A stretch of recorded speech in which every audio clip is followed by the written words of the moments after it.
Diyan sa loob, allowed po kayo gumamit ng flash ng inyong camera pag nagpipicture po kayo. Kung may extra po kayong ilaw, pwede nyo rin ilaw. Oh, what's the helmet? Yeah. Helmet po, pag medyo malawang, makaklang. Oh my God. Oh gosh. Katulad ng mga kasamahan ko po, pagpabalik natin mamaya, ay dito rin tayo dadaan. Okay. Same road. Sino kayo tumutulo? Nasa kabilang dulo po ang lupas natin. Okay. Hindi po yun pwede. Maliban na lang kung tayo po ay mga explorers, like Dora, pwede po Dora.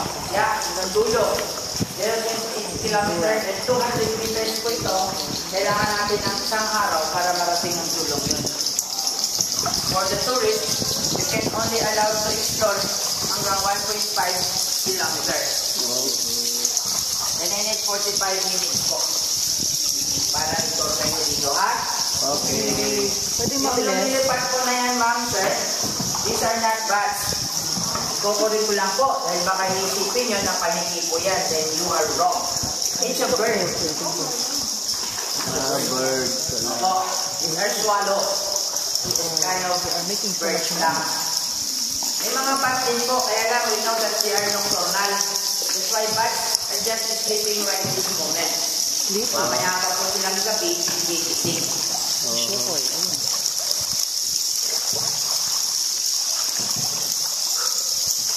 Napansin niyo po ba maingay po yung bird? Yeah. That sound, ma'am, allowing the creature to find the way in the dark. That's why they don't get trapped easily. By that sound, kaya nilang madetect ang mga bato. Not with their eyes. Your eyes are useless because it's too dark. Kaya ganamit lang nila ang ingay lang po. Kahit ako, kung walang ilaw, if you turn this light off, it's difficult for me. But with your light, together, we find way. Video. Tama. Tama, di oro.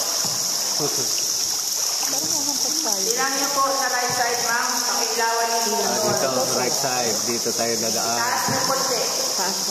Dito. Taas pa konti. Taas pa. Konti pa. Susi. Yung mga paligid po dyan na nakasapit doon sa loob. Ayun. Oh. Ayun po, tawag sa taas. Ayan, ang lalaki. Oh, there they are. Ayun lang maga, marami yan. Huwag bumanga. Medyo malis na rin ang iba. Pero hindi lumakas ng pin, halilipat ng sa ilang lugar. Yun, mga yan, oh. Na wala mo o wala tunay. Of course, we're expecting bats inside this cave.